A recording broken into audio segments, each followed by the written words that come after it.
السلام علیکم د زیار اکاډمي یوټیوب چینل مینوالو. خدای دې وکړي چې روغ جوړ یاست.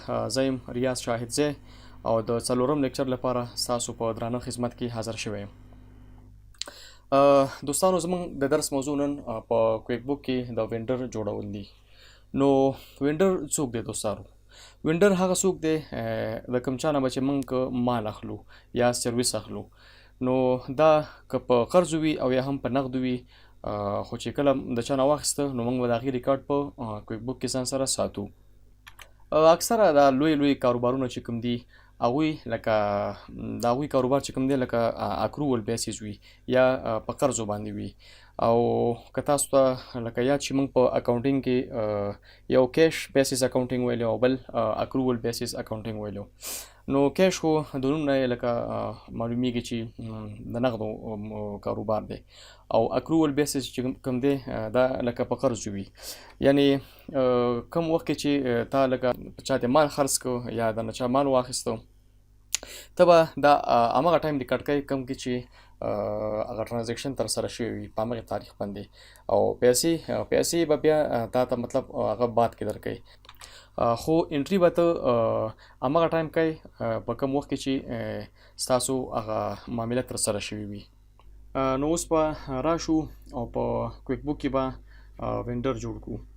نو څنګه مو چې کسټمر جوړ کړی دوستانو، په هماغه ترتیب باندې وینډر هم جوړیږي. او زه به یو دانه وینډر جوړ کړم. نور تاسو کولی شئ چې په همدې ترتیب باندې بیا تاسو لکه خپل وینډرز جوړ کړئ. نو د دې لپاره بیا موږ سره وینډر په شارټکټ بار کې شته دی، خو موږ به د مینو د لارې نه ورشو. په وینډرز به کلیک کوو، بیا به وینډر سنټر باندې کلیک کوو او همدغه شان به نیو وینډر باندې کلیک کوو. بیا به موږ ته دغه صفحه اوپن شي. دلته ورته موږ ولیکو چې جاوید افغان. که د جاوید افغان نه مخکې موږ قرضدار وو نو کولی شي چې د هغې بیلانس دلته ولیکئ. نو زه به ورته وایم چې موږ د جاوید افغان نه 10,000 روپۍ پخوا نه هم قرضدار وو. دلته به تاریخ هم انتخاب کړئ. ښه، د دوی د کمپنۍ نوم چې د جاوید افغان د کمپنۍ نوم به دلته ولیکئ.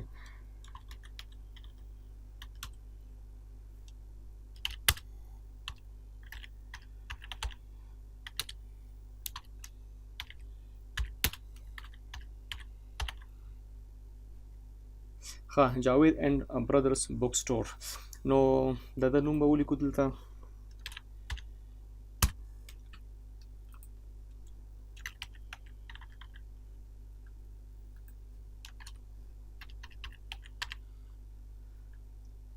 جاب ټایټل به یې ولیکئ دلته چې دا جاوید دلته لکه په خپله کمپنۍ کې څه کاره دی. نو زه به ورته ولیکم چې سی او دی یا رئیس دی. مین فوني او دغه شانته ورک فوني، موبایل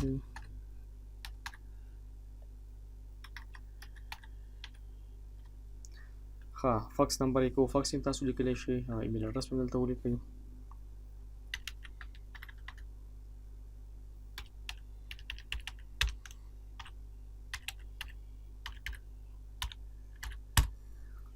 سی سی ایمیل مثلا د جاوید یو همکار دی په دفتر کې،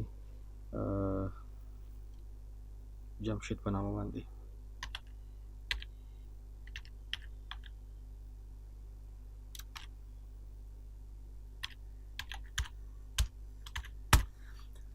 نو ویب سایټ که لري کولی شئ چې ویب سایټ هم دلته ولیکئ. که نور کوم معلومات ستاسو په کار وي نو هغه هم کولی شئ چې لکه فیسبوک شو، ټویټر شو، دغه شانته سکایپ شو. سکایپ به یې ورته ولیکو چې جاوید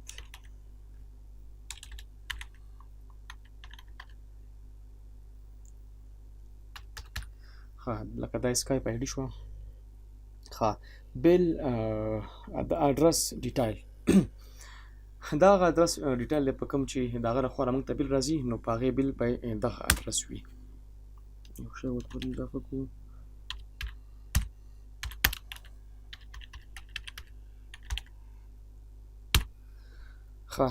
شیپډ فرام دا به همدې ته کاپي کړو.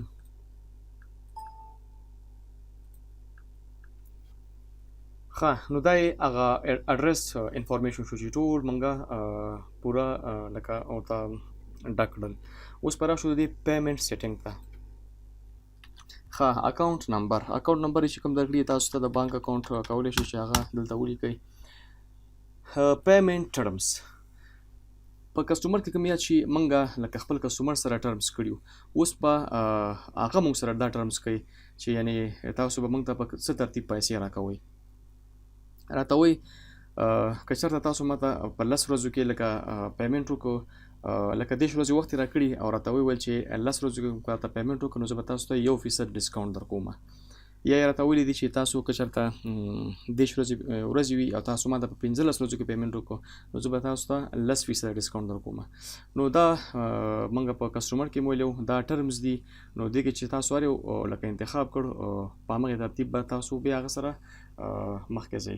که دې کې بیا تاسو مثال کوم خوښ نه شو کولی شئ چې اډ نیو مو وهئ، خو دا کار موږ په کسټمر کې کړی نو بیا ضرورت نشته دی. نو اوس به موږ دلته ووایو چې دغه ټرمز ورته راواخلو. ښه پرنټ نیم ان چیک از کله چې دلته موږ پیمنټ کوو یا ورته پیسې ورکوو نو په هغه چیک چې کوم موږ دلته لیکو هغه باندې به کوم نوم وي. نو زه به دوی تیار راخیستی چې جاوید ان برادرز بک سټور، نو دغه نوم به په چیک باندې هم لکه ورته تیار پرنټ کیږي. کریډټ لیمټ جاوید موږ ته ویلي دی چې تاسو سره زه تر 3 لکو افغانو پورې مطلب تاسو زه قرض کولی شم، د دې نه خو یې در سره نشم کولی. نو د 3 لکو پورې لیمټ هغه موږ ته راکړی دی. نو چې بیا کله لکه د 3 لکو نه خبره اضافه کېږي نو کویک بک موږ ته دا وایي چې ستاسو لیمټ چې کوم دی د هغې نه مطلب خبره اوښتې ده، یعنې لیمټ هم پوره دی. ښه بیلینګ ریټ لیول په دې باندې به بیا موږ وروسته کار کوو. اوس به دا پرېږدو. ټکس سیټینګ هم لکه پوره لیکچر دی دا به هم وروسته کوو. نور چې کوم شی نه دي دا ټول لکه موږ په کسټمر کې کړي وو، لکه بیا ضرورت نشته دی. او دغلته وینډر ټایپ مطلب دا وینډر کم ټایپ کې دی نو موږ ورته وایو چې دا سپلایرز دی، یا که دا نه وي ورته به وایو چې دا زموږ مطلب هغه ټاپ سپلایر دی.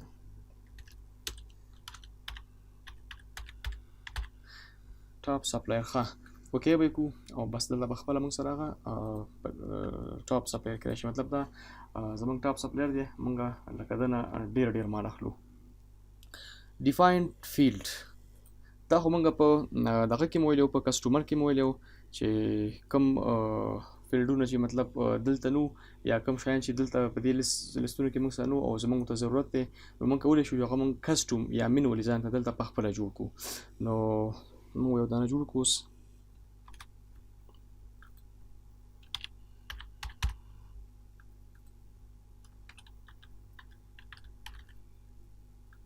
ښه لکه کسټمر کې چې موږ جوړ کړي وو هغه ته موږ کسټمر انتخابو، خو دا ور چې وینډر دی موږ به ورته وینډر چیک کړو او په همدې ترتیب یې اوکې کړو. دلته به موږ سره لکه 2 فیلډونه اضافه شي چې یو سیټي شو، زه په ورته سیټي کې ولیکم چې کابل او اډرس کې ورته ولیکم چې شارنو. ښه دا خو ما لکه هسې مثال واخیست، نو تاسو بیا چې کوم خپله د خوښې کوم کسټوم فیلډ دی نو په همدې ترتیب باندې جوړولی شئ. ښه نو دا ډیټیل چې موږ ټول مکمل پوره کړو نو اوس به یې اوکې کړو. ښه کله مو چې اوکې کړ نو دلته به موږ سره د کسټمر د وینډر لیست راځي ټوټل، او دلته هغه پوره ډیټیل به راځي څنګه چې په کسټمر کې وو. دلته لکه د کمپنۍ نوم شو، دلته بیا خپل نوم شو، دلته هغه ټایپ شو چې ټاپ سپلایر کې راځي، دا اکاونټ نمبر شو، دا ټرمز شو، دا هغه اډرس شو کوم چې د هغه په بیل باندې به موږ ته راځي، موبایل نمبر یې شو، ایمیل اډرس شو، سکایپ، دا ټول شی چې موږ څومره دلته ورکړو نو ټول دلته راغله. او دا هغه اوپننګ بیلنس وو، مطلب 10,000 روپۍ چې کوم ماینس کې دي یعنې دا موږ قرضدار یو جاوید ته ورکړل شي. ښه دا خو موږ لکه ځان له یو کسټمر جوړ کړو که نه، یعنې یو دانه جوړ کړو. اوس څنګه کولی شو چې ډېر کسټمر په یو وار لکه کویک بک کې جوړ کړو. نو دا طریقه موږ په کسټمر کې هم کړې وه، نو دلته به هم لکه په همغې طریقه باندې لاړ شو. اډ ملټیپل وینډرز باندې به کلیک وکړو او دلته به ځان ته موږ دا کالم چې دا به کسټمایزیشن کو مطلب اوس دلته ډېر زیات کالمونه دي لکه وینډر نیم شو کمپنی نیم شو دا فرست نیم شو ایم آی شو لاست نیم مطلب دې کې چې زمونږ کوم پکاري هغه به پرېږدو او کوم چې نه هغه به دې ځای نه ریموف کو دا به کسټمایز کالم کو مونږه ښه وینډر نیم دا دې وي کمپنی نیم دا لرې کا دا دې نه وي فرست نیم دا دې نه وي دا دې نه وي دا دې وي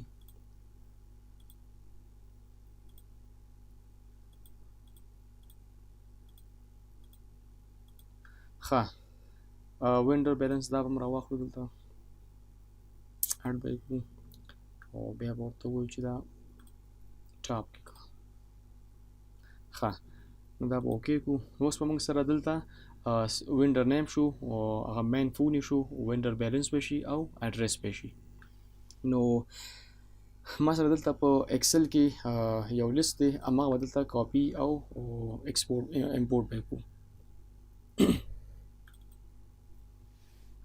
ښه زاهد رامین فرهاد بصیر دا به کنټرول سی کو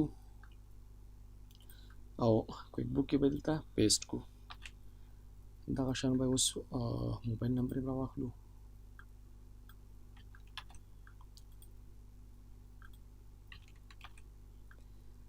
ښه هغه بیلنسونه به م راواخلو که یاد مو شي کله چې موږ په کسټمر کې لکه بیلانس راخیسته نو هلته یې لکه کار ورنه کړ پیسټ نه شو هغه ځکه چې دلته لکه په دغه کې موږ سره کامه یې لکه خوړلې وه هغه شانته په دې ترتیب و نو دا کوس موږ هلته کاپي کو او بیا پیسټ کو نو کار نه کوي نو باید ساده اوسي دلته ورسره نه باید هغه ډالر ساین وي نو سره د افغانو ساین وي صرف دغه شانته لکه ساده نمبر وي نو دا به اوس کنټرول سی کو او په بیلنس کې به یې کنټرول وي کو نو دا په دې ترتیب باندې موږ سره راشي ښه هغه ادرسونه به یې راواخلو چې ادرس یې چې هر څه مطلب که تاسو سره ادرس یې دلته به ورته ولیکئ ټول ادرسونه